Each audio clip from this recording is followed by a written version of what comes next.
오늘 휴거서부터 천년왕국까지 제3부 하겠습니다. 오늘 공부할 것은 지난주에 이어서 이제 거짓 선지자와 음녀 교회인 바벨론에 대해서 우리가 이제 공부하겠는데요. 여러분께서 지난주 것과에 이어서 하면은 지난주가 뭐였더라? 그리고 이제 잊어버리시는 분이 계셔서 제가 지난주 시간 내용 요약을 간단하게 또 하겠습니다. 교회는 환난을 피하게 될까 통과하게 될까? 이제 전에는 아주 대부분들이 환난을 피하게 된다고 그랬습니다. 지금은 많은 사람들이 이제는 그 젊은 층에서 젊은 목사님들 층에서 지금은 환난을 통과해야 한다고 합니다. 그러면 무엇이 옳을까? 계시록 3장 10절 우리가 또 이것은 계속해서 몇 번 반복해야지 여러분 뼈에 새기게 되는 말씀이기 때문에 계시록 3장 10절에 내가 또한 시험의 때에서 너를 지킬 것이라. 시험의 때에서 너를 지킨다. 테레오라는 지킨다 라는 말이 있습니다. 이것은 어떤 시간이나 상황에서 아예 빼내주는 것을 얘기하는가? 아니면은 그 시험의 때에 그것에 빠지지 않게 지켜주신다는 것을 의미하는 것인가? 무엇인가? 요한복음 17장 15절 우리가 다 봤죠. 우리 함께 읽겠습니다. 시작. 내가 비옵는 것은 그들을 세상에서 데려가시기를 위함이 아니요 다만 악에 빠지지 않게 보존하시기를 위함이니이다. 여기서 계시록 3장 10절과 똑같은 테레오를 쓰면서 똑같은 에크라는 전치사를 똑같이 쓰고 있습니다. 다시 말해서 어디에서부터 지켜달라는 이 말씀을 똑같이 쓰고 있는데 여기서 우리가 보시면 확실하게 아시는 것이 그들을 세상에서 데려가시는 것을 기도하는 것이 아니라 세상에 있지만은 세상의 풍배한 악에서부터 지켜달라는 말씀이죠. 네. 그래서 악에서 아예 빼내준다는 말인가? 아니면은 악에게 빠지지 않게 지켜달라는 말씀인가? 분명히 후자인 것을 우리는 알 수 있습니다. 환난과 핍박은 몇 번이나 반복해서 말하지만 성도가 세상으로부터 받는 것입니다. 환난과 핍박은 하나님께로부터 받는 것이 아니고 세상으로부터 적그리스도로부터 이렇게 받는 것입니다. 대환난 기간도 마찬가지입니다. 슬립시스라는 환난, 슬립시스 메갈레 해가지고 대환난, 이 똑같은 환난을 얘기할 때 정결한 신부가 되기 위해서 교회는 반드시 거쳐야 되는 사건입니다. 그러나 하나님의 진노는 그러면 무엇이냐? 하나님의 진노는 환난과 다르다고 얘기했습니다. 하나님의 진노에 대해서 데살로니가전서 1장 10절 우리 다 같이 읽겠습니다. 죽은 자들 가운데서 다시 살리신 그의 아들이 하늘로부터 강림하실 것을 너희가 어떻게 기다리는지를 말하니 이는 장래의 노하심에서 우리를 건지시는 예수라. 네, 장래 노하심에서 우리를 건지십니다. 이것이 확실한 것입니다. 다시 말해서 환난은 우리가 통과하지만 환난을 통과한 후에 진노의 시간이 있습니다. 장래 노하심의 시간에서는 우리가 거기에는 들어가지 않습니다. 네. 이것이 지금 뭐를 말한다고 그랬죠? 7 대접, 진노의 대접의 시간을 얘기한다고 그랬습니다. 진노는 우리가 받는 것이 아니고 세상이 받는 것입니다. 세상이 하나님께 받는 것입니다. 하나님의 진노, 이 오르게라는 하나님의 진노, 그것은 적그리스도와 그의 추종 세력인 이 세상에 부으시는 하나님의 진노를 말하고 교회는 그것 이전에 들림을 받는 휴거를 갖게 됩니다. 네, 그래서 교회는 환난은 통과하지만은 진노는 피한다 하는 말씀이죠. 히브리서 10장 31절에 살아계신 하나님의 손에 빠져들어가는 것이 무섭다고 말했습니다. 다시 말해서 우리는 살아계신 하나님의 손에 빠지지는 않습니다. 두 번 말할 필요가 없습니다. 분명한 구절이 있다고 지난번에 우리가 봤습니다. 자, 마태복음 24장 29절 31절 다 같이 읽겠습니다. 그날 환난 후에 즉시 해가 어두워지고 달이 빛을 내지 아니하며 별들이 하늘에서 떨어지며 하늘의 권능들이 흔들리리라. 그때 인자의 징조가 하늘에서 보이겠고 그때 땅의 모든 족속들이 통곡하며 그들이 인자와 구름을 타고 능력과 큰 영광으로 오는 것을 보리라. 그가 큰 나팔 소리와 함께 천사들을 보내리니 그들이 그의 택하신 자들을 하늘 이 끝에서 저 끝까지 사방에서 모으리라. 언제? 언제? 그날 환난 후에 그가 큰 나팔 소리와 함께 천사들을 보내리니 그들이 그의 택하신 자들을 하늘 이 끝에서 저 끝까지 사방에서 모으리라. 이게 휴거의 사건이죠. 그죠? 이때 이제 두 사람이 뭐 잠을 자다가 한 사람이 들림받고 두 사람이 맷돌 가다가 한 사람이 들림받고 하는 것이 그 뒤에 나오는 것이죠. 이것이 언제? 환난 후에. 그래서 휴거는 그냥 이 구절만 봐도 휴거는 어떻게 된다? 환난 전이다, 환난 후다. 환난 후입니다. 네. 그래서 우리가 지난번에 공부를 했습니다. 7년 동안의 그 적그리스도의 때가 있는데 그 전에는 3년 반은 거짓 평화의 때고 3년 반은 대환란의 때입니다. 이 대환란의 때를 지나고 난 다음 예수 그리스도께서 공중재림하시고 이것이 지금 몇 번째 무슨 나팔? 여기가 무슨 나팔이 불매? 마지막 나팔. 계시록에 성경 전체 마지막 나팔이 몇 번째 나팔? 7번째 나팔. 네. 7번째 나팔, 마지막 나팔이 되면은 그 다음에 7 대접 재앙이 준비되고 계시록 16장에 7 진노의 대접 재앙이 쏟아지게 됩니다. 누구에게? 적그리스도와 그의 추종 세력에게. 여기서 공중 재림하시는 예수님을 만나러 교회는 휴거합니다. 이것이 공중 재림이죠. 진노의 대접 후에 지상 재림을 하게 됩니다. 그리고 짐승을 잡고 거짓 선지자를 잡아서 불못에 던지게 됩니다. 둘째 사망이라는 불못에. 그것이 계시록 19장입니다. 20장에서부터 천녀왕국이 일어납니다. 천녀왕국이 있고 그리고 최후의 심판이 천년왕국 이후에 잠깐 동안 사탄이 노임을 받고 난 다음에 만국을 다시 한번 미혹하고 그리고 하나님 예수님께서 사탄을 불못에 던져버리시고 그리고 이제 최후 심판이 있고 그리고 새하늘과 새 땅이 있습니다. 계시록 11장을 보시면은 적그리스도의 대환란을 통해서 교회가 정결하게 됩니다. 계시록 7장을 보시면은 무수히도 많은 사람들이 하나님 앞에서 종려가지를 들고 하나님을 찬양하는 모습을 볼 수 있습니다. 그들이 누군가? 그들이 환란에서 나오는 자들인데 예수 그리스도의 보혈로 그 옷을 씻어 희게 하였다고 분명히 성경은 이야기하고 있습니다.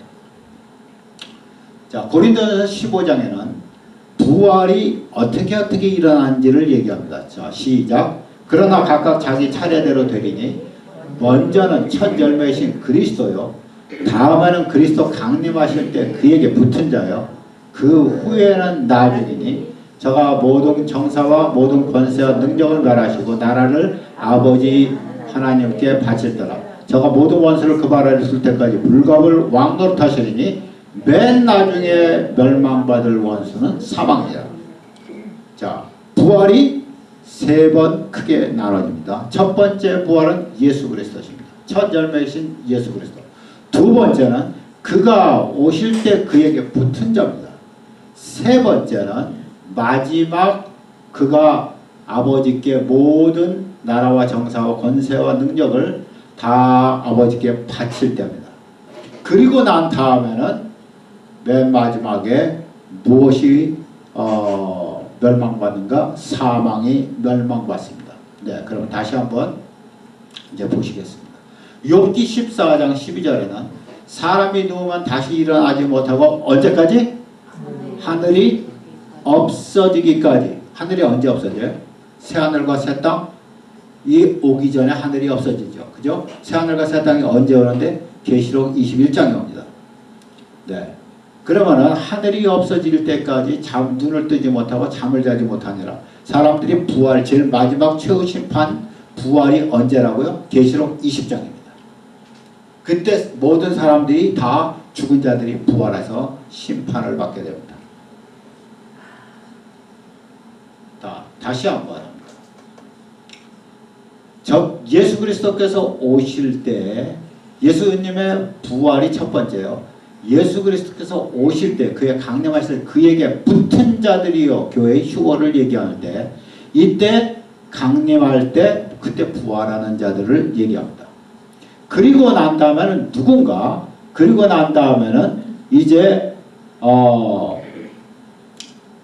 예수님께서 계시록 19장에 지상재림을 하실 때 원수를 멸하실 때 적그리스도와 거짓 선지자들을 잡아서 완전히 불못에 던지실 때 그때 부활해서 천년왕국에 들어가는 사람들이 있습니다. 누구라고 그랬죠?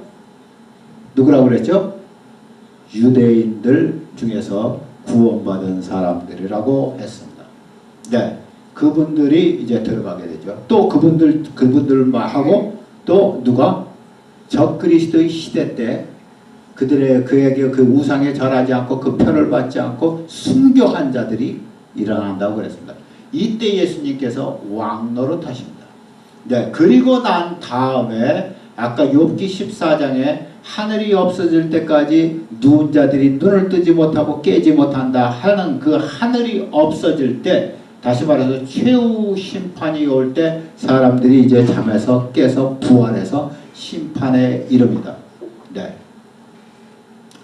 이렇게 우리가 이제 성경을 읽으시면 성경들이 쭉 하나로 이어지고 꿰어지게 됩니다. 그럼 왜 환란이 있어야 하는가? 환란의 당위성이 무엇입니까? 이사야 1장 24절부터 26절을 다 함께 읽어보시겠습니다. 내가 또 나의 손을 내게 돌려 너의 찢기를 온전히 청결하여 버리며 너의 혼잣물을 다 제하여 버리고 내가 너희 사사들을 처음과 같이 너희 모사들을 본래와 같이 회복할 것이라. 그리한 후에야 네가 의의 성읍이라 신실한 고읍이라 칭함을 되리라. 여러분, 하나님께서 우리를 받으실 때 다시 우리를 교회로 받으시려면 교회가 더러워졌던 교회가 깨끗해져야 됩니다. 이 깨끗해지는 것이 불로 환란을 우리에게 주셔서 단련시키셔야 합니다. 그래서 우리의 찢기들이 다 찢기를 온전히 청결하여 버리고 우리의 혼잣물을 다 제하여 버리고 우리가 깨끗하게 돼야지 주님이 다시 우리를 받아주실 수 있습니다. 오늘 이제 본격적으로 들어가는 적그리스도의 제국, Kingdom of Antichrist. 네, 이 적그리스도의 제국을 짐승의 제국이라고도 하죠. 예, 짐승의 제국, 적그리스도의 제국에 대해서 우리 들어보겠습니다. 인류 역사에 제국들이 등장하죠. 우리 성경 역사뿐만 아니고 그냥 인류 역사를 보시면은 인류 역사는 제국들이 등장합니다. 이 제국들이 몇 개의 제국이 등장하는가? 그리고 마지막 제국은 무엇인가? 네, 성경은 마지막 제국을 적그리스도의 제국이라고 칭하고 있습니다. 그러면 지금까지 인류 역사에 등장했던 제국들은 무엇입니까? 계시록 한번 읽겠습니다. 계시록 12장에 가서 보시면은 붉은 용이 있죠.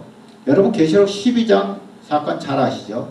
붉은 용이 한 여자가 있는데 그 여자가 별 12를 머리에 쓰고 있습니다. 네, 이 여자가 이스라엘을 얘기하죠. 이 여자에게서부터 아이가 태어납니다. 철장으로 만국을 다스릴 아이가 태어나는데 사탄이 삼키고자 했죠. 그런데 사탄을 피해서 승천합니다. 그래서 사탄이 쫓아가지만은 이미 승천하고 공중에서 전쟁이 벌어지게 됩니다. 그래서 공중에 전쟁이 벌어지죠. 영적인 전쟁이 벌어지고 사탄과 그의 사자들과 함께 미가엘과 그의 사자들이 싸우게 되죠. 그래서 공중에서 사탄과 그의 사자들이 있을 곳을 잊지 못하고 땅으로 쫓겨납니다. 드디어 제 두 번째의 하늘에서는 그들이 쫓겨나게 됩니다. 세 번째 하늘, 하나님의 하늘은 완성된 하늘이요 하나님 통치하신다니까 싸움이 있을 수가 없어요. 두 번째 영역의 영적인 하늘에서 싸움이 일어납니다. 그리고 그들은 찍혀서 마지막 사탄이 어디로 옵니까? 공중권세 잡은 자가 되는 이 세상의 공중권세를 잡게 됩니다. 네. 그래서 그렇게 쫓겨난 이 사탄의 이야기가 지금 계시록 12장에 나타나는데 읽겠습니다. 시작. 보라, 한 큰 붉은 용이 있어 머리가 7이요 뿔이 10이라. 머리가 몇 개? 뿔이 몇 개? 이게 뭔데? 용이 뭐예요? 용은 옛뱀이라고도 하죠. 그죠? 사탄이라고 하고 마귀라고도 하는 이 용은 사탄을 말하죠. 이것이 머리가 몇 개? 7개. 뿔이 몇 개? 10개. 계시록 13장에 가서 보시면 또 다른 짐승이 바다에서 옵니다. 바다에서 나오는 또 다른 짐승, 적그리스도를 얘기하죠. 근데 이 용이 바다에서 나온 짐승에게 자기의 권세를 이제 다 줍니다. 우선 이걸 용에 대해서 보겠습니다. 머리가 7이고 뿔이 10인 용이 자기가 땅으로 내쫓긴 것을 보고 남자를 낳은 여자를 박했다. 그럽니다. 여자가 뭔데? 여자가 이스라엘입니다. 네, 남자를 낳은 여자, 이스라엘이죠. 네. 교회를 얘기하지 않습니다. 왜 교회를 얘기하지 않은가요? 남자를 낳은 여자이기 때문에 남자는 이 남자 아이를 얘기합니다. 예수 그리스도 철장으로 만국을 다스릴 이 남자 아이. 이 남자를 낳은 여자이기 때문에 이것은 이스라엘입니다. 교회는 이 아이 예수 그리스도에게서부터 난 것이죠. 그죠? 그러니까 이것은 이스라엘을 얘기합니다. 네. 자, 계시록 13장에는 적그리스도가 바다에서 나오는데 한번 다 같이 읽겠습니다. 내가 보니 바다에서 한 짐승이 나오는데 시작. 뿔이 10이요 머리가 7이라. 잠깐만. 아까 용은 뿔이 몇이? 뿔이 10. 머리가 몇? 잠깐만. 이거하고 뭐가 달라요? 지금 적그리스도하고 뭐가 달라요? 용은 머리가 7, 뿔이 10. 적그리스도 뭐? 뿔이 10, 머리가 7. 순서만 다르지. 순서만. 이건 굉장히 큰 차이가 있어요. 굉장히 큰 차이가 있어요. 머리가 7이 먼저 나와요. 그것은 사탄의 주재하에서 7개의 제국이 다 그 안에서 종속되어서 등장하는 겁니다. 7개의 제국은 몽땅 다 사탄이 시작한 겁니다. 그런데 뿔이 10이고 머리가 7이라고 하는 것은 적그리스도입니다. 이것은 뭐냐 하면은 적그리스도는 용의 사탄의 모든 권세를 잡았지만은 적그리스도는 7개의 머리가 제일 뒤에 나오는 것이 왜냐하면은 자기가 마지막 제국이기 때문에 그렇습니다. 자기의 제국이 마지막 제국이기 때문에 그렇습니다. 자, 지난주에도 우리가 봤지만 성경에서 나타난 제국들을 한번 보겠습니다. 첫 번째 뭐죠? 이집트, 애굽이라고 그러죠. 아수르, 그 다음에 바벨론, 페르시아, 바사, 메데바사라고 그러죠. 바사, 그리스, 로마가 나오고 그 다음에는 제국이라고 불리워질 만한 것이 무슨 이제 대영 제국, 뭐 대일 제국 있다고 뭐 얘기하지 마자고요. 이 당대 시대 그 지역을 당대의 세계를 전부 다 장악한 제국들을 얘기하죠. 거의 전부 장악한 제국들을 얘기합니다. 로마까지 와가지고는 제국이라고 불릴 만한 것이 등장하지 않습니다. 그런데 바벨론에서부터가 이제 이 4개의 제국이 다니엘서 7장에 바다에서 큰 바다에 큰 바람이 4바람이 불어서 짐승 4마리가 나오죠. 이것이 지금 무엇을 상징하나? 바벨론, 페르시아, 그리스, 로마. 왜 그렇게 나오는가? 왜냐하면 바벨론에서부터 이스라엘이 주권을 상실하기 때문에 그렇습니다. 바벨론에 포로되면서부터. 언제까지 상실되느냐? 1948년 5월 14일 우리의 시대까지 상실합니다. 지금 몇 년이 지났다고요? 몇 년이 지났어요? 71년이 지났습니다. 그죠? 작년이 70년이었죠. 70년이 돼서 누가 뭐 했어요? 트럼프가 예루살렘에다가 텔아비브에 있었던 저기 대사관을 옮겼죠. 굉장히 중요한 일입니다. 그 시대적으로 따져서 굉장히 중요한 일이죠. 그래서 2534년 만에 이스라엘이 주권을 회복했습니다. 그리고 71년이 지났습니다. 어느 날 적그리스도의 제국이 등장할 것입니다. 잠깐만. 이 7개의 머리, 7개의 제국, 이것을 누구가 장악하고 있는 거야? 누가 이것을 주관하는 거야? 용이. 이게 사탄이 이렇게 하는 것이요. 사탄이 이 애굽에서부터 시작해가지고 여러분 보시면은, 애굽에서부터 여러분 보시면은 전부 다 이스라엘에 대한 반이스라엘입니다. 이스라엘을 삼키고 짓밟고 그저 무너뜨리려고 했었던 모든 것들이 전부 7개의 제국, 제일 마지막 제일 강하게 이스라엘을 없애버리고, 이스라엘뿐만 아니고 사실은 교회를 없애자고 하는 것이 적그리스도의 제국이 되겠습니다. 그러면 이것이 전부 지금 누구의 머리에서 나왔어요? 누구의 머리에서? 사탄의 머리에서 나온 거죠. 그죠? 여러분, 사탄은 옛날에는 뭐라고 불렀어요? 옛 뱀이라고 불렸어요. 그 어디서 이제 뱀이 나왔어요? 아담, 그 에덴 동산에서 아담을 죽이죠. 영적으로 아담을 죽입니다. 그것이 그렇게 뱀이 등장하죠. 뱀은 벌써 아담이라는 사람을 죽이기 위한, 그런 아담의 진정한 아담은 누구죠? 예수 그리스도죠. 정말로 이 사탄은 처음부터 예수 그리스도에 반대되는 것이죠. 반예수죠. 이것이 아담에서 안 되고, 아담에서 하나님께서 보내시면서 아담을 지키시고, 또 아담의 후손 중에서 홍수로 다 밀어버리는데 또 누가 남았나요? 노아가 남아나고, 그죠?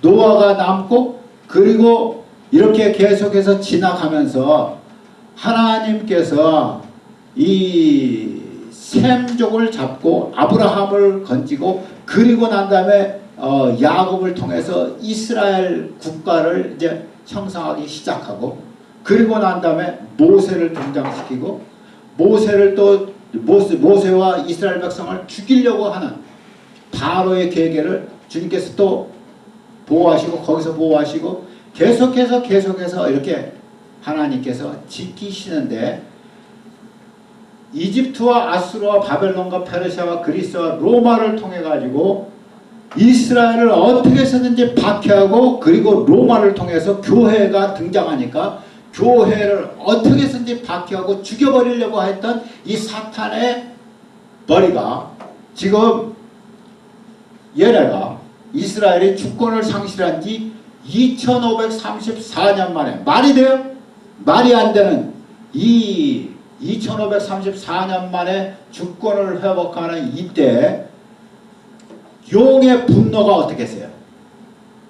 여러분, 아우슈비츠에서 600만의 유대인들을 죽여버리고, 그리고 2차 세계대전 때 기독교인들이 얼마나 많이 죽은지 아세요? 전 세계에 있는 기독교인들이 제2차 세계대전 때 800만이나 죽었어요.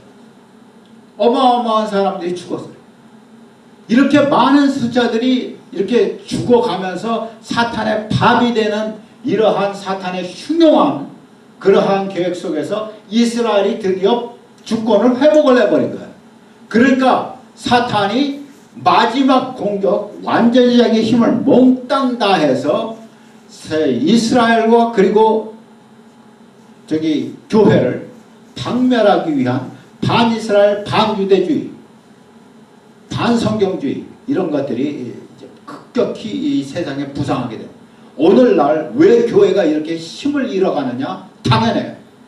사탄이 어마어마하게 지금 교회를 공격하고 있기 때문에 교회는 힘을 잃어가는 거예요. 그러나 하나님께서 언제나 그 구루터기를 하나님께서 남겨두시는 거죠. 네.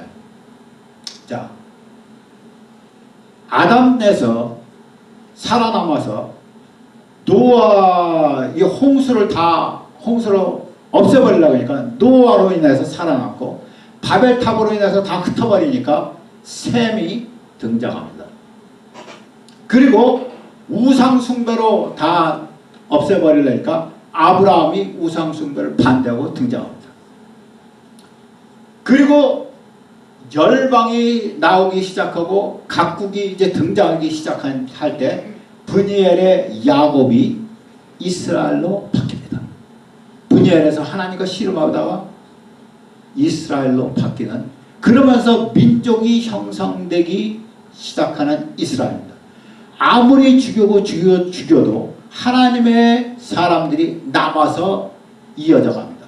그러고 난 다음에 이스라엘이 형성이 되고, 그리고 모세가 등장하면서 이집트의 압박 속에서 민족이 형성되니까 핍박이 더욱더 심해집니다.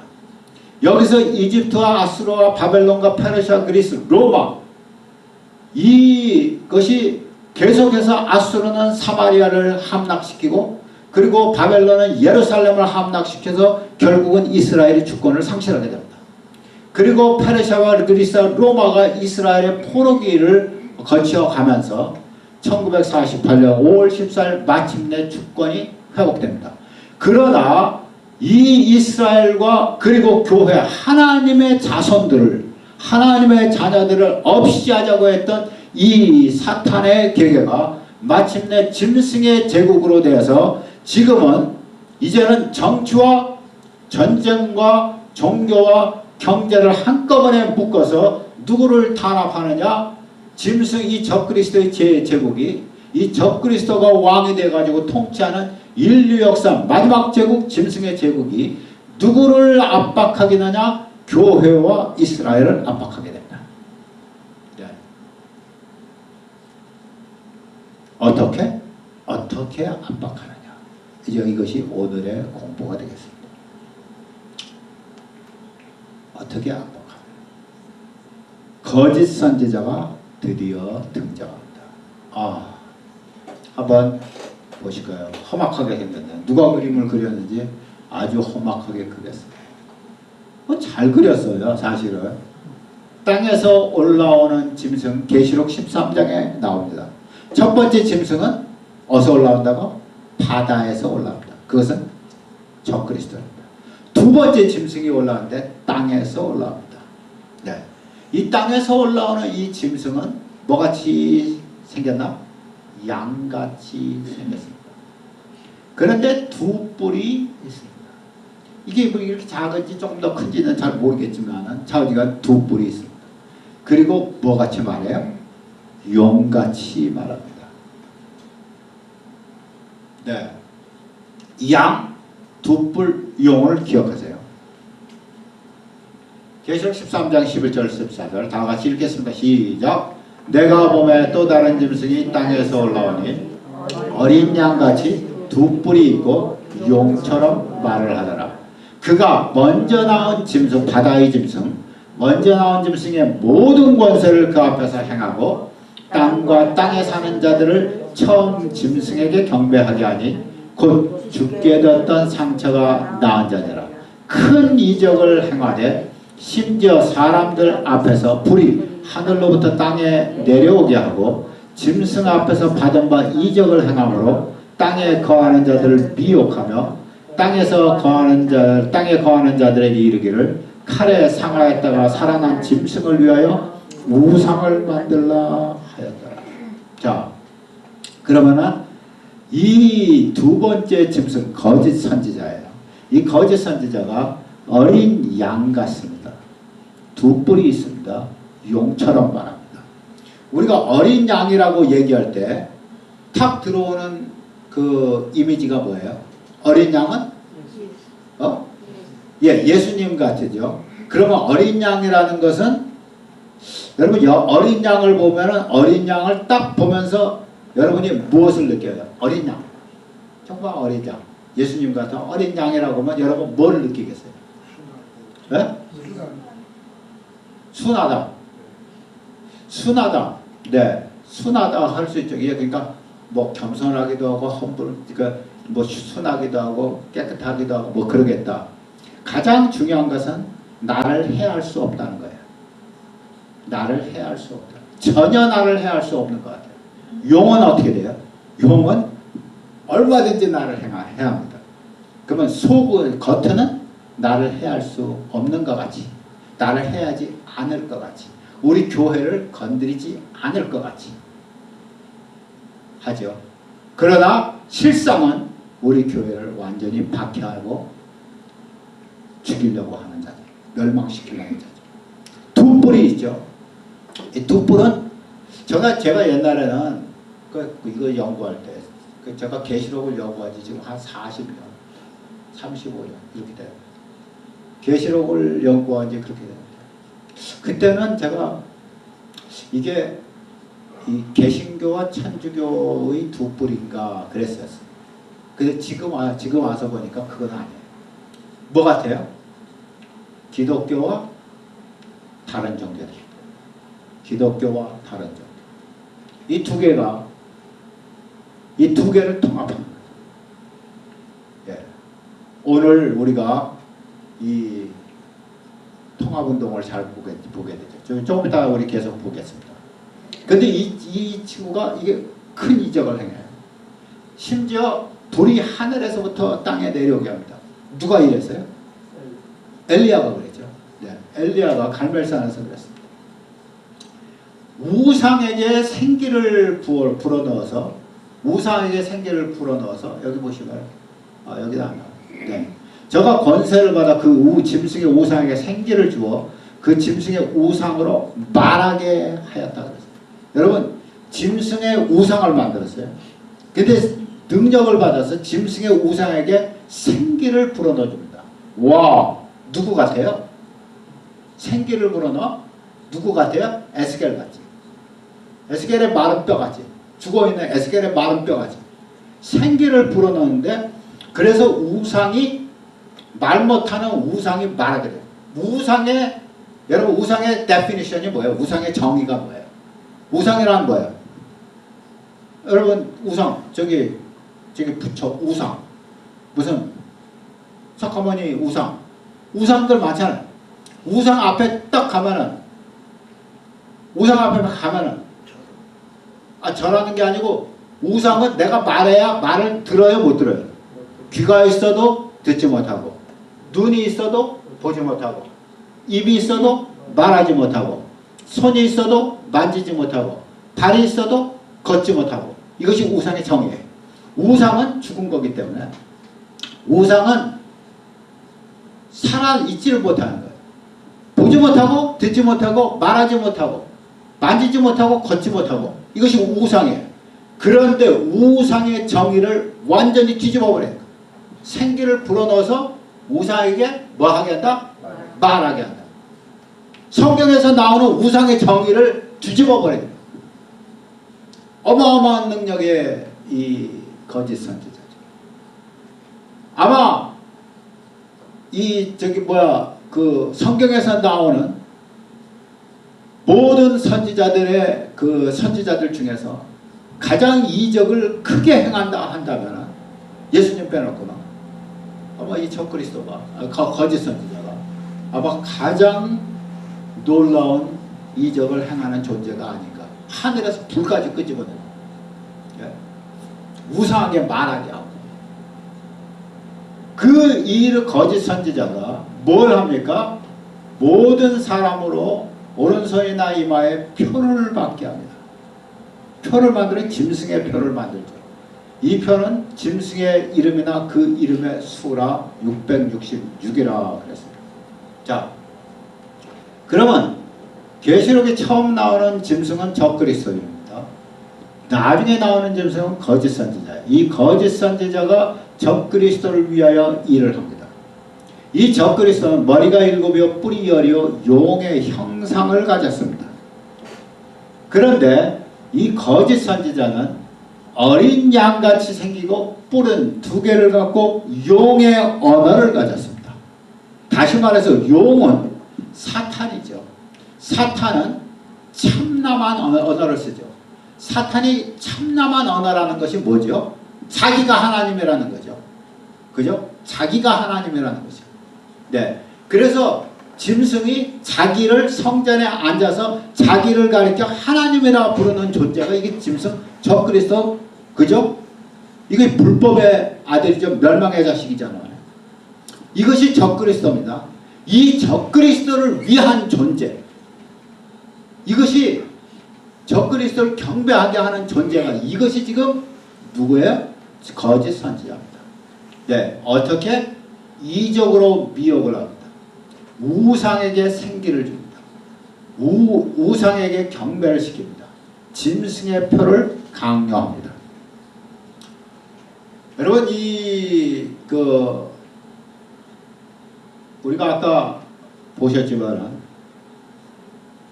정치와 전쟁을 통해서, 그리고 종교를, 경제를 잡고 우리를 억누르려 할 때 가장 중요한 것이 뭔지 아십니까? 종교입니다. 종교. 이것이 미혹의 영이기 때문에 그렇습니다. 사람을 미혹하는데 한번 종교로 미혹을 해버리면 들을 수가 없어요. 우리 한국에서 지금 신천지? 거기 들어갔으면 빠져나올 길이 없어요. 여호와의 증인? 무슨 그 안식교?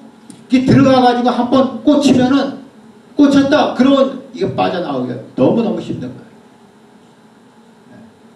이게 종교는 미혹. 그래서 마지막 때는 이 미혹의 행위 엄청나게 해서. 그렇기 때문에 말씀을 잘 배우셔야 돼요. 말씀 안에 뿌리를 받고 서셔야 돼요.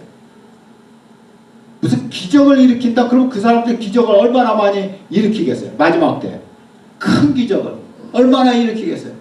여러분, 아무리 큰 기적이 일어나도 말씀에 넘어가면 절대로 거기 현혹돼서는 안 돼요. 그렇기 때문에 말씀을 잘 배우셔야 돼요. 땅에서 올라오는 짐승은 양같이 생겼는데 용같이 말하죠. 근데 이것이 2뿔을 가졌습니다. 네, 겉으로는 절대 해하지 않는다고 그러죠. 그러나 속으로는 속이고 죽입니다. 사탄이 온 것은 속이고 죽이기 위해서 왔다고 성경은 말하고 있습니다. 이 2뿔 짐승은 무엇이냐? 기독교와 타 종교를 자기 안에서 혼합을 시킵니다. 왜 종교가 통합되어야 합니까? 종교가 통합되어야 하는 것은 이스라엘의 선민 주장이 묻혀야 됩니다. 이스라엘의 선민 주장이 묻히면 구약이 거부됩니다. 예수 구원의 유일 진리가 묻혀야 됩니다. 신약이 묻히게 됩니다. 왜냐하면 유일 진리는 어느 종교나 주장합니다.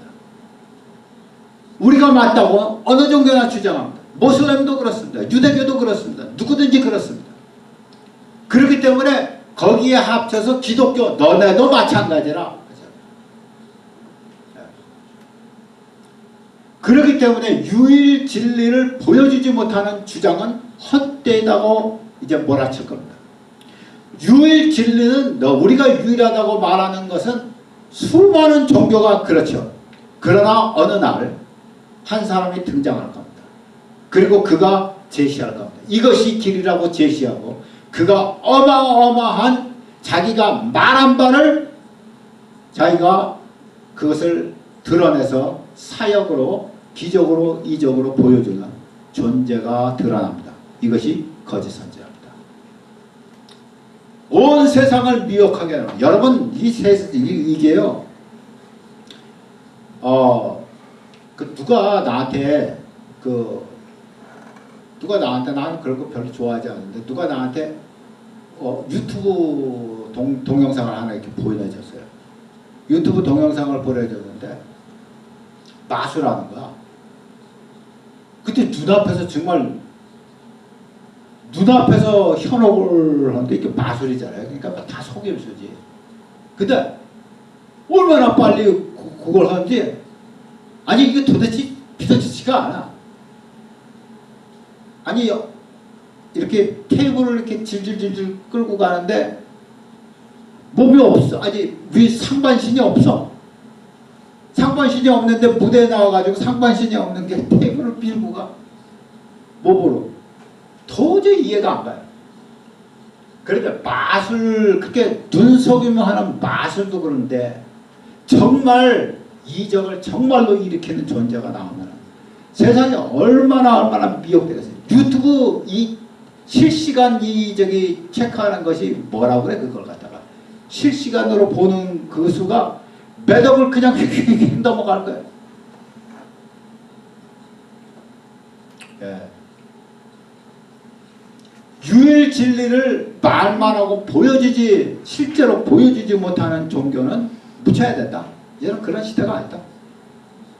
정말로 보여주는 그런 존재들이 등장합니다. 여러분 그때 말씀에 굳건히 계시기 바랍니다.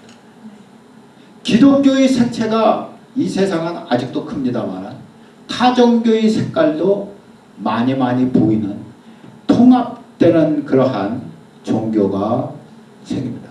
여러분 그 중에 크게 하는 것이 지금 WCC죠. 예, 이 WCC 말고도 많은 종교 통합 운동들이 있습니다.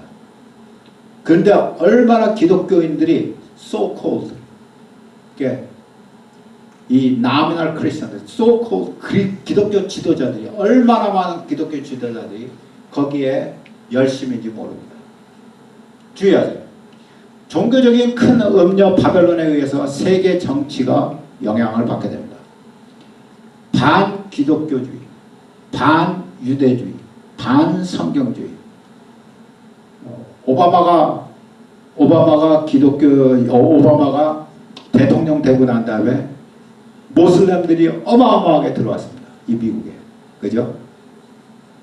기독교 이민자는 거의 안 들어오고 모슬렘 이민자들이 무지무지 들어왔어요. 왜요?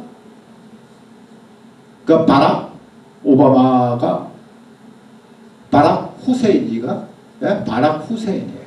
이 친구가 이 박쥐같이 같아가지고 한 번은 나는 크리스찬이라고 그러고 또 딴 데 가서 자기는 모슬렘이라고 그러고 근데 그는 모슬렘입니다. 네. 대통령 하나가 지도자가 모슬렘이면 나라 전체가 그쪽으로 흔들리게 됩니다. 어느 나라든지 그렇습니다. 네. 아무리 이렇게 민선으로 통해 가지고 이렇게 사람이 돼서 잘 되는 그런 나라도 이란도 호메이니가 등장하기 전에는 이란도 괜찮았습니다. 상당히 민주주의를 잘 하고 있었어요. 호메이니가 등장하면서부터 이게 완전히 극단주의 보수로 바뀝니다. 그죠? 이 지도자들이 이렇게 뭉쳐가지고 하나가 돼가지고 이 미혹된 영으로 다스리기 시작하면 완전히 망합니다. 세계가 망하죠. 네. 음녀 바벨론으로 인해서 세계 정치가 큰 영향을 받게 될 것이라는 것이 이것이 계시록 17장과 18장입니다. 네. 자, 계시록 17장 1절부터 3절 한번 보시겠습니다. 다 같이 읽겠습니다.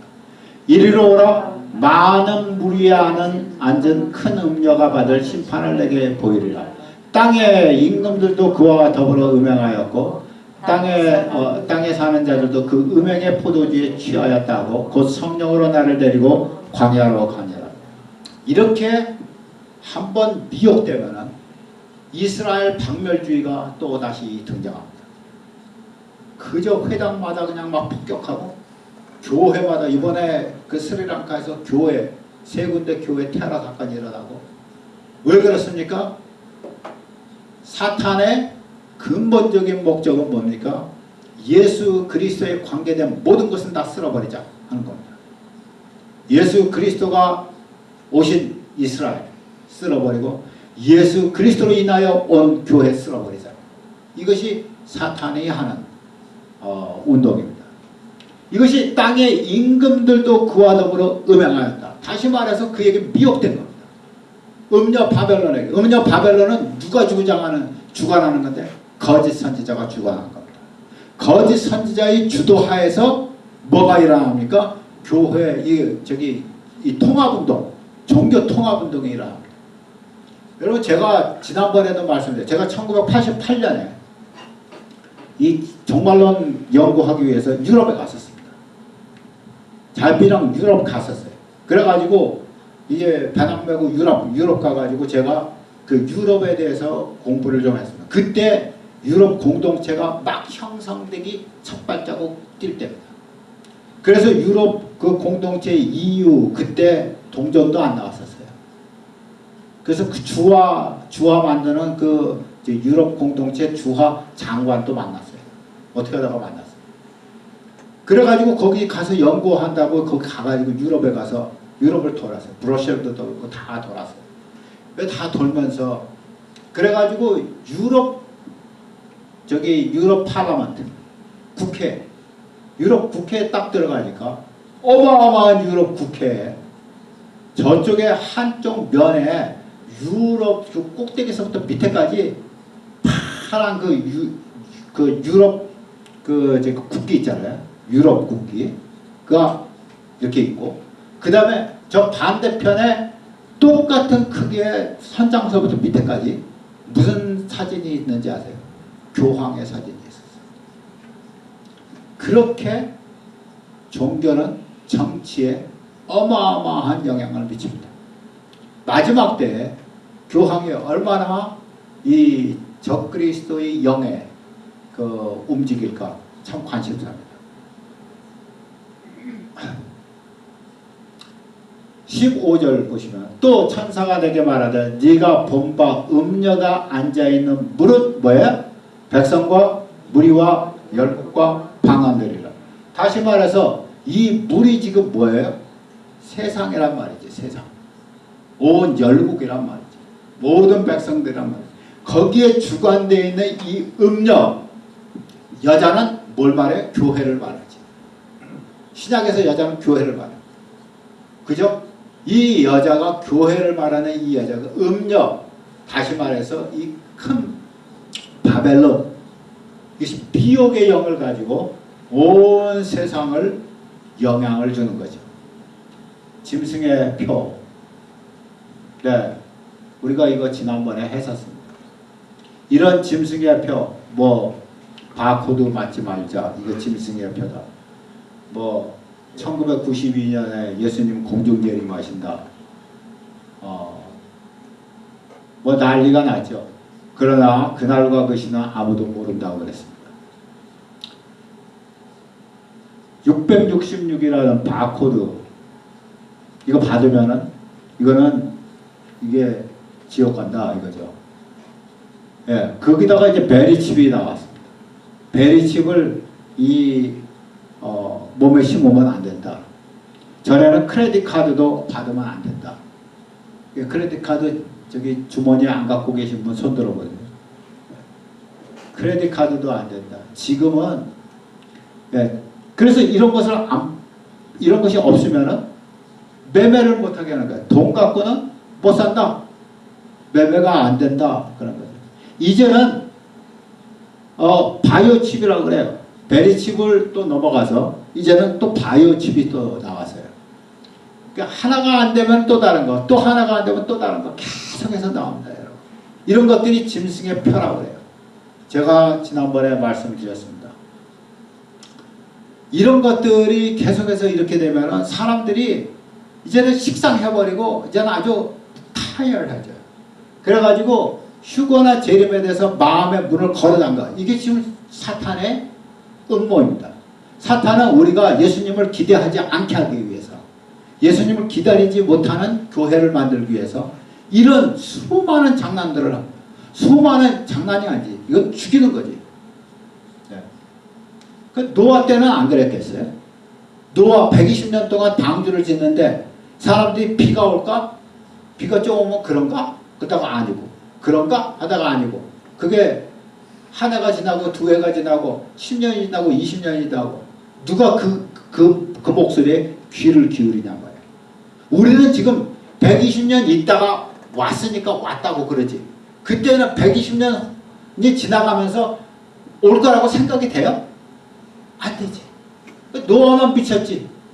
오늘도 예수 그리스도 재림하신다 하는 사람들만 비쳤지.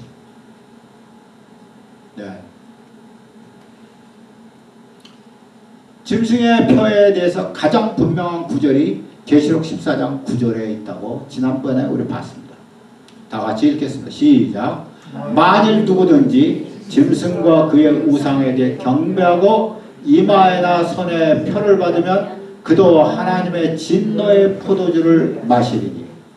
이마와 표에 표를 받으면 이전에 뭐가 있어요? 경배하고가 있습니다. 먼저 경배하고 표를 받으면 됩니다. 절대로 모르는 사이에 표를 받을 수가 없습니다. 절대로 내가 뭐 아픈데 내가 몸에다가 이식 뭘 하고 무슨 뭐 다른 목적 때문에 몸에다가 이식을 했는데 그것이 짐승의 표였다, 그럴 수가 없습니다. 절대로 그럴 수가 없습니다. 네. 도둑같이 온다. 도둑같이 온다는 의미. 주인이 혹 2경이나 3경에 이르러서도 종들이 그와 같이 하고 있는 것을 보면은 그 종들은 복이 있도다. 너희도 아는 거니 집주인이 만일 도둑이 어느 때에 이를 줄 알았다면 그 집을 뚫지 못하게 하였으리라. 그러므로 너희도 준비하고 있으라. 생각하지 않은 때 인자가 오리라. 도둑이 온다는 뜻은 뭐예요? 준비되지 않았을 때 온다는 말이죠. 생각하지 않았을 때 온다는 겁니다. 도둑이 온다는 건 꼭 밤에 온다는 것이 아니죠. 그죠? 도둑은 낮에도 올 수 있어요. 도둑이 온다는 것은 내가 생각하지 않고 준비되지 않고 지키지 않을 때 온다는 거예요. 네, 생각하지 않을 때 온다. 자, 도둑이 온다는 것은 잉태된 여자에게 해산고통이 이름과 같이 멸망이 호련히 저희에게 이르리니 결단코 피하지 못하리라. 갑자기 온다는 거죠. 준비가 안 됐는데 온다는 거예요. 나 아직 준비가 안 됐어요 하는데 주님이 오신다는 말이지. 그죠?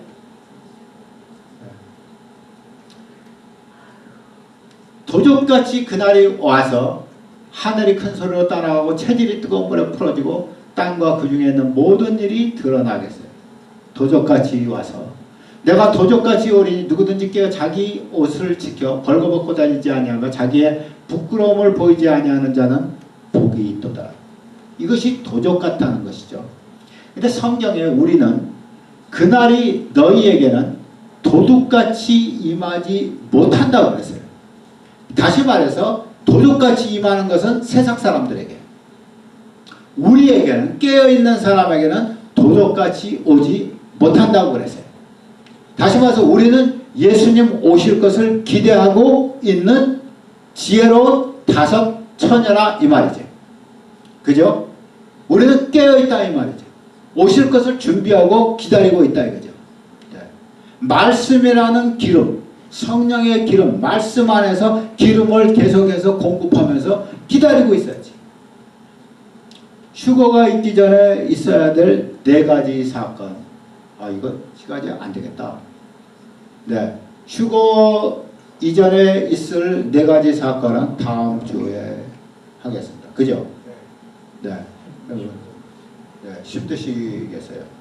그래서 정작에 힘든 거는 내가 힘들지. 이게 뭐 내가 복 터지라고 내가 지금까지 얘기했으니까 내가 힘들지 뭐. 예. 어떤 분은 뭐 피곤하시니까 조금씩 이렇게 주님이 단장을 주시기도 하지만 나만 피곤하지. 그러니까 휴거 이전에 있어야 될 네 가지 사건은 다음 주에 하겠습니다. 언제든지 이 말씀 안에, 우리 교회는 이름이 말씀교회잖아요. 말씀 안에 항상 계시길 바랍니다. 그래서 어떠한 풍랑이 있어도 흔들리지 마시고, 누가 이적을 보였다, 뭐 저기 있다 여기 있다, 그래도 믿지 마시고 성경에 나와 있는 대로 주님은 오실 거예요. 주님은 모든 사람이 볼 수 있게 오셔요. 가신 그대로 오시리라 그랬어요. 누가 뭐 어디 골방에서 뭐 무슨 안 볼 때 뭐 일어났다 절대로 믿지 마세요. 네. 이 놀라운 사건은 우리에게, 깨어있는 우리에게는 하나님께서 알려주시네요. 그러나 우리는 환난을 통과해야 돼. 먼저 환난을 통과해야 돼. 그러나 하나님의 진노는 우리가 피한 거예요. 할렐루야. 네. 다 같이 기도하겠습니다. 사랑의 하나님 아버지, 주의 은혜를 감사합니다. 오늘 이와 같이 주께서 또 거짓 선지자와 음녀 바벨론에 대해서 또 짐승의 표에 대해서 우리에게 가르쳐 주시니 감사합니다. 우리가 주님 오실 것을 이렇게 많은 세상이 혼란하게 만들 때 우리가 더욱더 말씀 가운데서 주님 오실 것을 고대하고 그렇게 우리가 준비할 수 있는 귀한 교회가 되게 다 붙잡아 주시옵소서. 예수님의 이름으로 기도합니다. 아멘. 할렐루야.